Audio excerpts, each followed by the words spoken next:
Hello and welcome to Thrive with Grace. I'm your host, Kat, and I am so excited and elated to have you here today. So, before we get started, I do want to say thank you to my audience. Thank you to those that support me and actually share my information. They share my podcast. It means the world to me. And those that are new here, welcome in. Thrive with Grace is a place of grace, a place of peace. We look to help you develop your personal skills, your relationship with yourself, and most importantly, your relationship with Almighty God. So without further ado, let's get started. Have you ever felt lost or just out of place at a social gathering or a networking event? Well, today we hope to help and talk and discuss and share tips and tricks about interpersonal skills. Interpersonal skills are the ability to be able to interact and just socialize with people in like an intimate setting, such as a networking event, could be a family cookout, just anything that causes you to have that one-to-one interaction in person, up close and personal. A lot of people struggle with that. I personally consider myself like a social butterfly, but there are those of us that consider ourselves introverts. So today we're going to discuss just some tips and good habits to try and help alleviate that feeling and also allow you to feel more equipped and empowered to actually have those discussions and make some real connections that are going to be long lasting and thriving for both you and the person that you connect with. Now, once upon a time ago, I wasn't as outgoing as I am today. I actually, believe it or not, was shy. And I was a little hesitant, thinking that people would not accept me, understand what I was trying to relay with them, because I also had trouble articulating at times my thoughts and what I was actually trying to say. But with practice and honestly just being brave enough to put myself out there, I was able to overcome, because sometimes I'm like, oh my gosh, are they going to accept me? Are they going to reject me? There's always that thought in the back of your mind, but I have learned to give myself grace and to be patient with myself and just say, you know what, they're going to either love me or love me, and that's it, because I'm not going anywhere. So my first tip, what I had to actually put into practice, was active listening. I was in the habit of not always looking like I was paying attention to the person that was speaking to me, and that also delayed like my communication skills as well. So I would suggest that we work on active listening. Now, even though you may be nervous, as we all are at certain points, I mean, you may meet your celebrity or a business connection that you've been praying to have happen. But either way, I want you to put into practice to just breathe. Know that you are worthy. Know that this transaction, this connection that you just made is on purpose, and you are determined to make the most of it. That's what I want you to always remember. So what we want to put into practice is active listening. Even if you're nervous, I don't care how nervous you are, the person that is speaking to you, I want you to make sure that they know that you are paying attention to them. How do we do that? Exactly what's happening right now. You want direct eye contact. You want different movements. Maybe you're doing the head nod. You don't want to be closed off. You want to be open and willing to receive and respond. That is called active listening. The person has to know that you are actually paying attention to them, that you're not wandering off, different things are not getting your attention, that they have your full undivided attention and it's not going anywhere. That will show the person that you actually respect them and you are actually valuing what information they are given to you right now. That will make the world of difference. I have also found that giving a firm handshake can sometimes make the difference between different situations and connections as well. Instead of giving a flimsy handshake or something like that, go ahead and start practicing actually giving firm handshakes and making the eye contact also. If you're not a person that likes that personal touch or, that direct touch contact, whether they call it public displays of affection. If you don't like public displays of affection, I understand. I'm not telling you to go up and hug everybody that you connect with, but at least give them a fist pound or give them an actually how to do. That will make the world of difference. But we definitely want to put into practice active listening. Next, you want to show empathy. You want to show that you are actually concerned and you care about what that person is trying to relay and say to you. I personally feel like this is very important when you're trying to make that connection with another person. You hear so many people when they first connect with you, they want to share their life stories. They want to share their testimony, their experience, what life has taught them. Just take a beat and go ahead and listen and see if there's anything in there that you identify with. That is a better way for you to make a connection. You'll also cause them to remember you a lot easier. Let's say, case in point, when I have met a single mother, well, I make sure to let them know I'm a single mother too.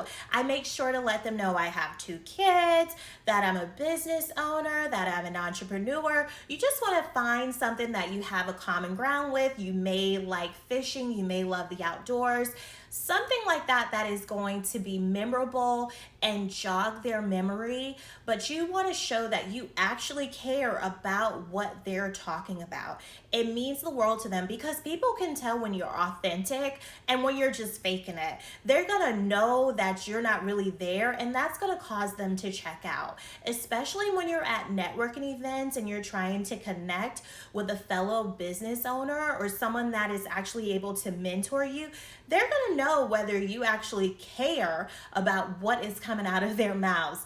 People can read you better than you believe. They are actually paying attention to you just like you're supposed to be paying attention to them. So you don't want to play around. The first connection that you make with a person could in fact be the last one. I personally feel like first impressions are very important. So you don't want to take it lightly or take it for granted that they are giving you the time that they have right now. Before we go any further, I want to make sure and invite you to please subscribe, follow, and like this podcast. Your support means the world to me, so be sure to comment down below, leave your comments, your questions, and just go ahead and interact with me. We're gonna make this one of the best podcasts that we can ever do for you. I do put my best foot forward whenever I do this, and your support means the world to me. So if this podcast is helping you and being of benefit to you, be sure and share this podcast with someone that you know it may be of benefit to. Your support and continued views mean the world to me, and I wouldn't be here without you. When you're trying to communicate and get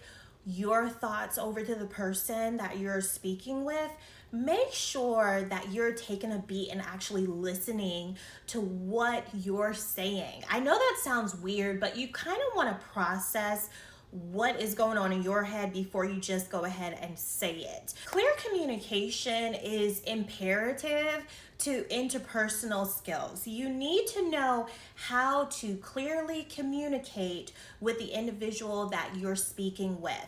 It's not enough only that you're looking at them, you're smiling and you're nodding, but eventually they're gonna ask you a question too. They're gonna wanna know whether you're actually listening. So they may ask you a question like, what do you think about that?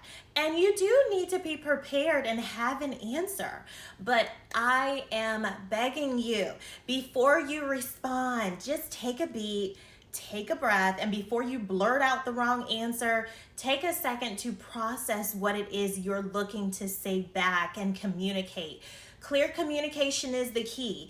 They need to know that you can articulate your words, that you can formulate and make sure that what you're trying to get across is clear and concise. We don't want to cause any confusion, and we don't want to throw the individual off topic. You want them to know that, hey, I'm here, I'm focused, and I'm paying attention to you. So we want to make sure that clear communication is being relayed each and every time. Make no ifs, ands, or buts about it. We need to know that what we're saying is verbally being communicated in the way that we want it to be done. That way, there's no question what point we were trying to get across. We already know it took place. With interpersonal skills, you're also going to want to be able to have conflict resolution. I really want you to take a beat and think about ways that you can resolve conflicts. How good are you at calming down a situation, maybe a disagreement between a relative, two relatives that you both love dearly, two co-workers that you work with very well and they are very dear to you. You need to know how to resolve any issues that may arise, whether it means you all have a sit down and you mediate and just go ahead and air your thoughts and your feelings out, communicating effectively. Take it a moment to actually listen to what the other person is trying to say. And I also say this, don't listen to respond, listen to understand. In my previous marriage, I had issues with this so many times, and I had to learn to just calm down and not let my feelings and emotions get the best of me. And I'm asking you to do the same. You may be in your feelings a little bit when the conflict arises, but just take a second. If that means you have to go for a walk, if that means you have to address the situation later on, maybe in a day or so, then do what needs to be done, because all it's going to do is cause more resentment. It's going to make the issue even larger than it was before, and you're ultimately not going to get anywhere. We don't need that to happen. We want good, resolved, and put to bed resolution.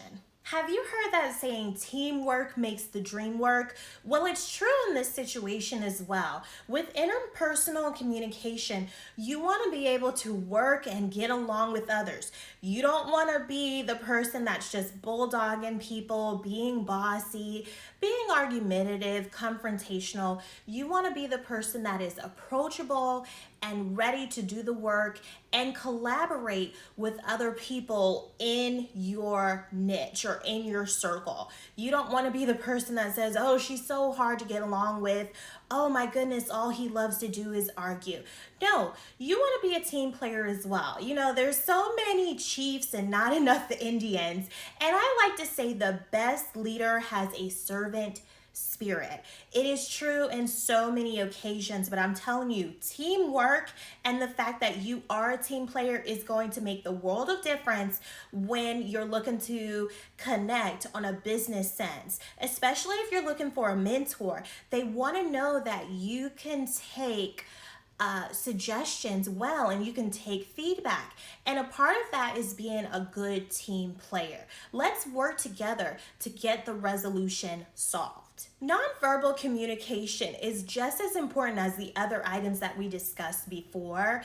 You see me, I like to use my hands. You've put that together by now. I like to communicate using my hands. Now, if I'm closed off or I've got myself covered, I don't look as approachable. I don't look as open, like I'm trying to actually understand what it is you're looking to communicate to me. So I do sometimes find myself clasping my hands together so that it's not so expressive, because some people feel like that's a bit combative. So if I find myself doing that, I will cross my fingers together, I'll put my hands in my lap, or I'll just make sure to be more attentive in how much I'm waving my hands around.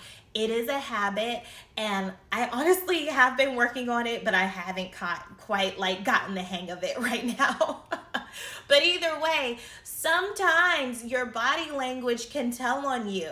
You need to make sure that you're open and willing to receive communication. Don't cross your hands across your chest and look closed off. Put your hands in your lap and make sure that you're continuing with the eye contact.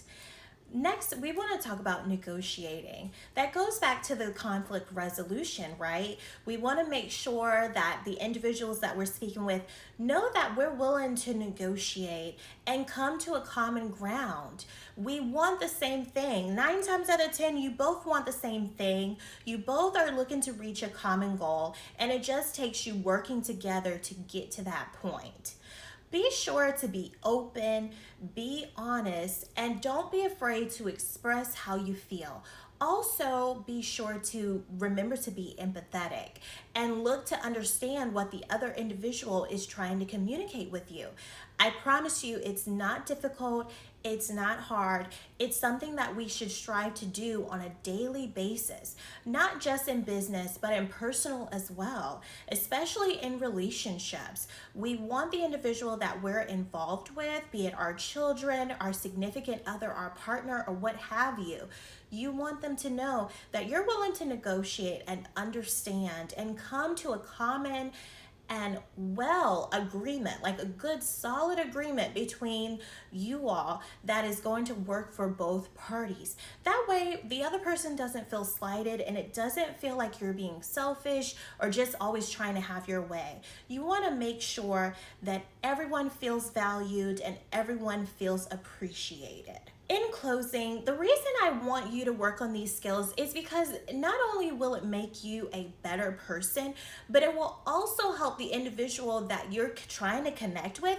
It will let them know that you value them, that you hold them to a higher standard than the typical human being ever would. A lot of times we feel unheard, we feel underappreciated, and we just feel like no one cares. But utilizing those interpersonal skills will not only help you in the business setting, but also in the personal setting as well. The individual that you're talking to needs to know that you care about them and that they mean something to you. Especially, I'm a mom of a preteen right now, and I have to take a moment, actually breathe, actually sit back and think and wonder, what is my child trying to express to me? What are they trying to get me to understand? It's not always what mommy wants, what mommy wants, what mommy wants. Sometimes it's a matter of mommy just sitting there and listening.